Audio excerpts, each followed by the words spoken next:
शुरुआत करते हैं हम आज की न्यूज़पेपर की। पहली न्यूज़, क्लास 12वीं के जो बोर्ड एग्ज़ाम होने वाले हैं उससे रिलेटेड आपको एक नोटिफिकेशन गवर्नमेंट की तरफ से दिया गया।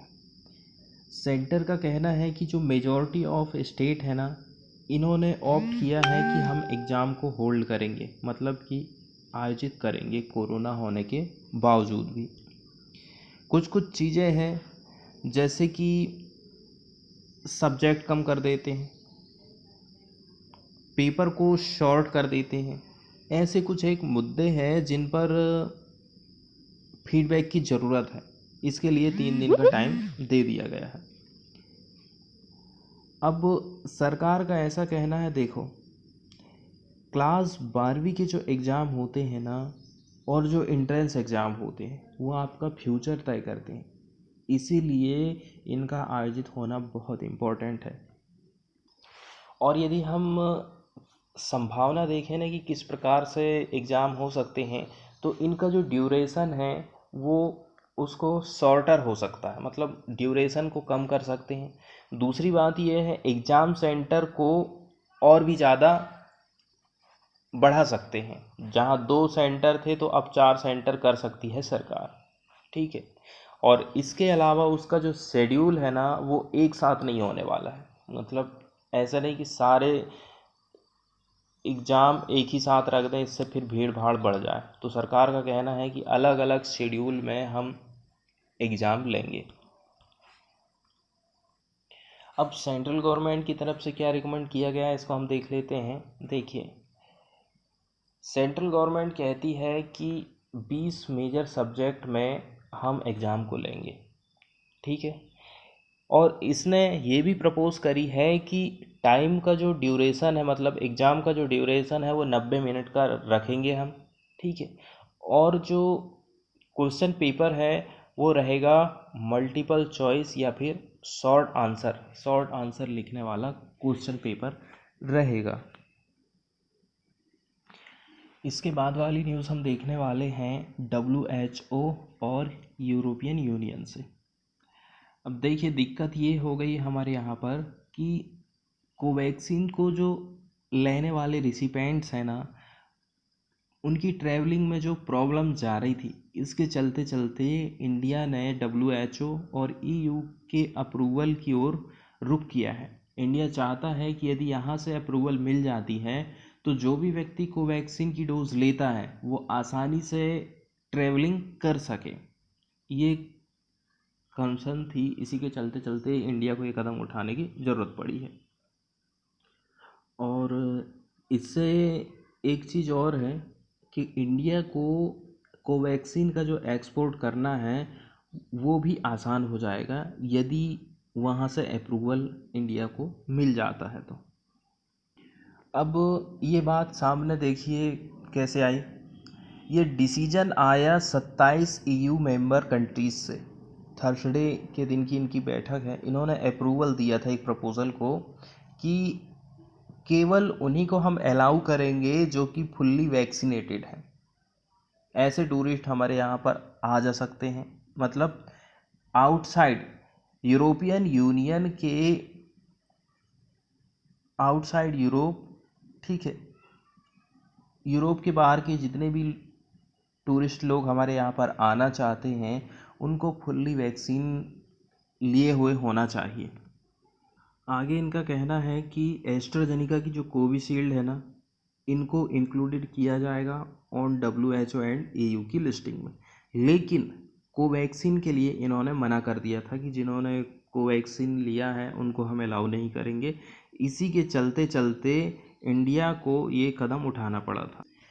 अब यदि हम बात करें विश्व स्वास्थ्य संगठन की, वर्ल्ड हेल्थ ऑर्गेनाइजेशन की, तो इसकी स्थापना हुई थी 7 अप्रैल 1948 में।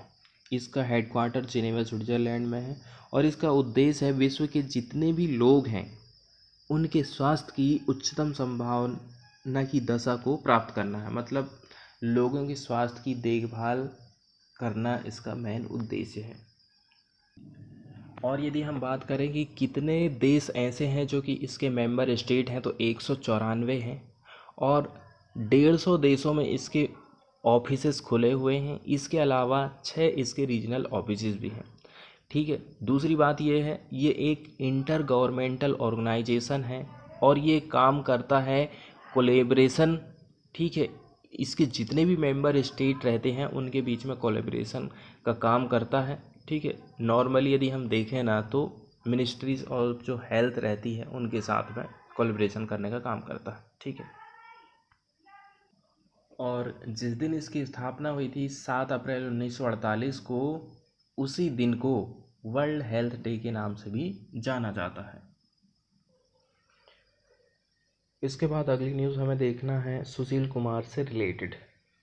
तो ओलंपिक में पदक विजेता सुशील कुमार को अरेस्ट कर लिया गया है मर्डर के केस में, ठीक है। और कोर्ट ने उनको 6 दिन की कस्टडी के लिए भेज दिया है। इंडियन वाले मैप से आज हमको केरल देखना है। केरल के बारे में एक न्यूज़ आई है, इसलिए आज हम केरल का मैप देख रहे हैं। देखिए, इंडिया की स्थिति में यदि हम केरल को देखें, इंडिया में केरल किधर पड़ता है, तो केरल पड़ता है दक्षिणी वाले हिस्से में और पड़ता है ये हमारे पश्चिम वाले तट पर। ये केरल देख रहे हैं आप। किन किन के साथ में अपनी बाउंड्री को शेयर करता है, तो केरल तमिलनाडु के साथ में अपनी बाउंड्री को शेयर कर रहा है और इसके ऊपर तरफ कर्नाटक के साथ में अपनी बाउंड्री को शेयर करता है। कर्नाटक की राजधानी बेंगलुरु और तमिलनाडु की राजधानी हो गई चेन्नई। अब अरब सागर की पोजीशन यदि हम देखें ना, तो इसके ये पड़ता है पश्चिमी वाले हिस्से में, पूरा ये अरब सागर फैला हुआ। इसके नीचे तरफ केरल के दक्षिणी वाले हिस्से में हिंद महासागर पड़ता है और इसके यदि हम पूर्वी हिस्से की तरफ जाएंगे, पूर्वी दिशा की तरफ, तो बंगाल की खाड़ी पड़ती है। और कुछ कुछ चीज़ें हैं, जैसे कि ये है लक्षद्वीप सागर, ठीक है। ये है 9 डिग्री चैनल और ये है 8 डिग्री चैनल और ये है मिनिकॉय द्वीप, दोनों के बीच में है मिनिकॉय द्वीप। और ये है पूरा लक्षद्वीप का समूह यहाँ पर हमें देखने को मिल रहा है, जिसकी राजधानी है कवरत्ती।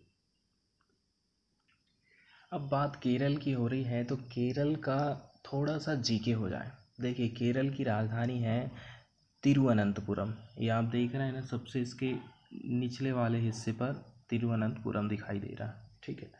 इसकी स्थापना हुई थी 1 नवंबर 1956 को। और टोटल यदि हम इसमें डिस्ट्रिक्ट देखें ना, तो इसमें 14 ज़िले आते हैं। इसमें 2 लैंग्वेज बोली जाती है, एक है मलयालम और दूसरी है इंग्लिश। ज़्यादा यहाँ पर यूज़ किया जाता है, मेन फोकस यही रहता है। अगर यदि हम इसके अलग अलग नामों को देखें कि कौन कौन से नाम से इसको जाना जाता है, तो पहला जो नाम है इसका वो है स्पाइस गार्डन ऑफ इंडिया, ठीक है, मसालों के लिए फेमस है। दूसरी बात ये है, इसको जाना जाता है गॉड्स आउन कंट्री के नाम से भी। तीसरे नंबर में इसको जाना जाता है लैंड ऑफ बैकवाटर्स। चौथे नंबर पे केरल जाना जाता है लोवेस्ट पॉजिटिव पॉपुलेशन के हिसाब से, ठीक है। यहाँ पर ग्रोथ बहुत ही कम रही है पॉपुलेशन की। पांचवी बात है, केरल में हाईएस्ट सेक्स रेशो है। कितना है? 1000 में 1084, ठीक है। दूसरी बात यह है, यहाँ पर साक्षरता दर सेकंड नंबर पर पहुँच गई है।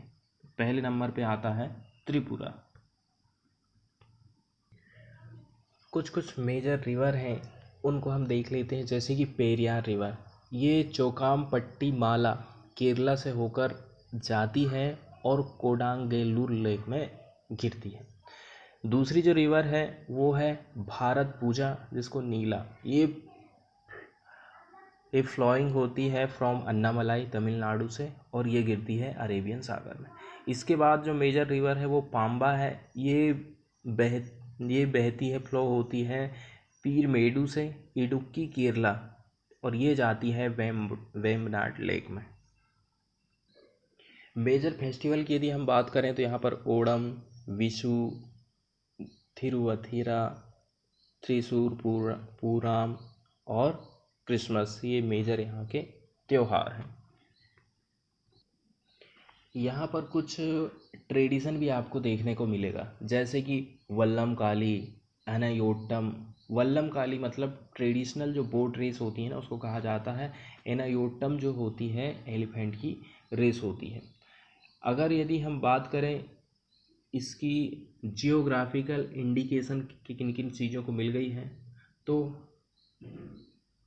पलकडान मट्टा राइस है, अरानमूला का नाडी है, ठीक, एलेप्पी कोयर है, नवारा राइस है।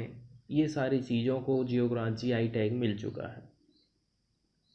और वर्ल्ड हेरिटेज साइट्स किसको घोषित किया गया है, तो वेस्टर्न घाट को वर्ल्ड हेरिटेज साइट घोषित किया जाए। यदि मेजर रामसर साइट की हम बात करें ना, तो अस्थाई मोटी वेटलैंड है, ठीक है।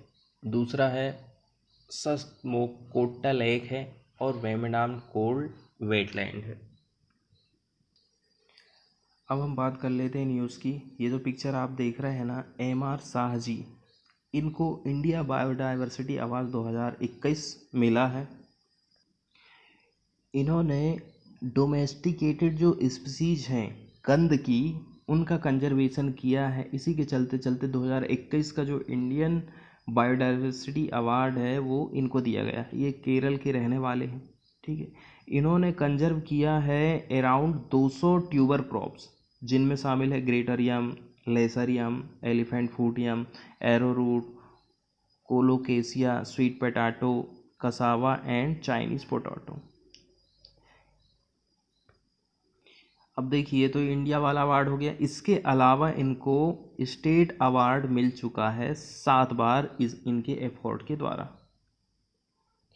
आज जियोग्राफिकल वाले पोर्शन में हमें साइक्लोन को देखना है। तो साइक्लोनिक स्टॉर्म, जिसको हम साइक्लोन के नाम से भी जानते हैं, एक प्रकार से इंटेंस वॉर्टेक्स या फिर वर्ल होता, जिसको हम भंवर कहते हैं। आपने पानी में जो भंवर को घूमते हुए देखे होंगे ना कभी, जैसे आपने कभी बाढ़ वगैरह या बहुत तेज़ जब बारिश होती है तो पानी तेज़ी के साथ गोल गोल जो घूमता है ना, तो वही जो है वॉर्टेक्स या फिर वर्ल कहलाता है। तो ऐसा वॉर्टेक्स या फिर वर्ल जो कि एटमॉस्फेयर में वेरी स्ट्रॉन्ग वाइंड के साथ में सर्कुलेट करने लग जाए, ठीक है। इसकी दिशा 2 प्रकार से हो सकती है। हमारा जो कहना चाहिए 2 गोलार्ध में पृथ्वी बटी हुई है, तो नॉर्थ वाले हिस्से में ये घूमता है एंटी क्लॉकवाइज, और जो साउदर्न वाला हिस्सा है, पोल होता है, इस तरफ ये घूमता है घड़ी की दिशा में। 2 इस प्रकार से इसकी डायरेक्शन होती है, ठीक है। अब यदि इसके एरिया की हम बात करें ना, तो ये हमारी धरती है, तो ये हमारी हो गई भूमध्य रेखा। तो 30 डिग्री ऊपर और 30 डिग्री नीचे इस एरिया में ही ज़्यादातर साइक्लोन आते हैं, क्योंकि यहाँ पर सूरज का जो प्रकाश होता है ना, वो एकदम सीधा पड़ता है। अब ये जो ध्रुव वाला एरिया रहता है, इधर पर सूरज की किरणें तिरछी पड़ती हैं, इसलिए साइक्लोन उधर नहीं आते हैं। सूरज की किरणें इसी वाले एरिया को गर्म कर पाती हैं, इतना गर्म कर देती हैं कि जल की जो सतह रहती है, समुद्र की जो सतह रहती है, सतह का पानी रहता है, वो भाप बन के उड़ने लगता। मतलब हवा गर्म हो रही है और ऊपर उठने लगी है। अब उस हवा की पूर्ति करने के लिए चारों तरफ से जो ठंडी हवा रहती है ना, वो उसको भरने के लिए दौड़ती है। जब वो दौड़ती है तो अपने साथ में पानी को भी लेके आती है। उस जगह को पानी तेजी के साथ में भरने लग जाता है, तेजी के साथ भरने लग जाता है। अब 2 चीज़ हमें देखना है कि ये ऐसे करके वो पानी को भरने तो लग जा रहा है, लेकिन अब ये गोल गोल घूमने भी लग जाता है। गोल गोल घूमेगा, इसके अलावा ये एक जगह से दूसरी जगह ट्रैवलिंग भी करता है। अब चूंकि हमारी धरती झुकी हुई है, इसी के चक्कर में उसे एक डायरेक्शन मिल जाती। दूसरी बात ये है, वो स्पीड पकड़ लेता है कैसे, कोरियोलिस बल के कारण, ठीक है। अब धरती हमारी घूम रही है, तो धरती के घूमने के प्रभाव के कारण वस्तुएं किस डायरेक्शन में घूमेंगी, उनकी गति पर क्या असर पड़ेगा, वो फोर्स कहलाता है कोरियोलिस बल। एक चीज़ आपको याद रखना, जो साइक्लोन वर्ड है ना, वो लिया गया है ग्रीक भाषा के साइक्लोस से, जिसका मतलब होता है कॉइल ऑफ ए स्नेक, मतलब जैसे सांप कुंडली मार लेता है ना, ठीक उसी को कहते हैं साइक्लोस। अब साइक्लोन को अलग अलग एरिया में अलग अलग नाम से जाना जाता है। जो ट्रॉपिकल साइक्लोन जैसे कि हरिकेन अटलांटिक ओशियन में, टाइफून पैसिफिक ओशियन में, विली विलीज ऑस्ट्रेलियन सी, और simply cyclone as North Indian Ocean. अब आज की जो कैटेगरी है, आज की जो न्यूज़ है, यास से रिलेटेड है। यास साइक्लोन बंगाल की खाड़ी में लो प्रेशर उत्पन्न होने के कारण हमारे उड़ीसा के तट से टकराने वाला है, ऐसा आईएमडी का कहना है। तो आईएमडी ने इसको वेरी सीवियर की कैटेगरी में रखना है। अब देखिए उसकी स्पीड क्या होगी, कितना नुकसान वो पहुंचाएगा, इस हिसाब से हमारी भारत की सरकार का जो डिपार्टमेंट है ना, वो उसका नाम रख देता है, जैसे कैटेगरी तय कर देता। जैसे कि लो प्रेशर एरिया हो गया, जिसकी स्पीड रहती है 31 किलोमीटर पर आवर। एक होता है डिप्रेशन वाला, 31 से ये होता है 49 kilometre per hour. Deep depression, इसकी स्पीड रहती है 50 से लेकर के 61 किलोमीटर प्रति आवर के हिसाब से। साइक्लोनिक स्टॉर्म 62 किलोमीटर प्रति घंटा से 88 किलोमीटर प्रति घंटा इसमें स्पीड रहती है उसकी। वे सीवियर साइक्लोनिक स्टॉर्म 89 से 117 किलोमीटर प्रति घंटा। वेरी सीवियर साइक्लोनिक स्टॉर्म 118 से लेके 167 किलोमीटर प्रति घंटा।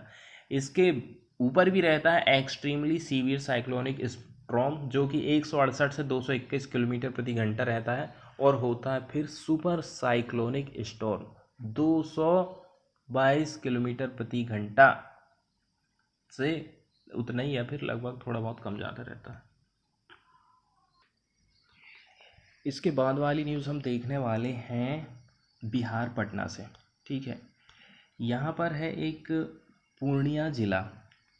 तो पूर्णिया में जो महादलित लोग हैं ना, उनके घरों को आग लगा दी गई है एक मॉब के द्वारा, भीड़ के द्वारा। उसी को लेकर तेजस्वी का कहना है कि इसके लिए इमीडिएट जो है एक्शन होना चाहिए, ऐसा तेजस्वी यादव का कहना, जो कि विपक्ष के नेता हैं बिहार के। भीड़ जो है उग्र हो गई थी और जो महादलितों की बस्ती है ना, उन पर हमला किया, घर में आग तक लगा दी है। और पूर्व का जो चौकीदार है ना, और उसकी पीट कर हत्या कर दी गई थी। जो पीड़ितों का पक्ष जब सुना गया, तो पीड़ितों का कहना है कि ये ज़मीन जायदाद को लेकर ये लड़ाई या फिर हमला किया गया है। अगली न्यूज़ हम देखने वाले हैं गलवान वैली से। यहाँ पर माइनर फेस ऑफ हुआ है, मतलब आमना सामना हुआ है सेनाओं का, लेकिन आर्मी ने इसको डिनाई कर दिया है। उनका कहना है कि ये जो रिपोर्ट अभी न्यूज़ में आई है ना, ये अभी जो पीस के लिए रिजोल्यूशन प्रोसेस चल रही है ना, उसको डिरेल करने का काम कर रही, मतलब उससे लोगों का ध्यान भटकाने के लिए ही ये न्यूज़ दिखाई गई है। ठीक है, और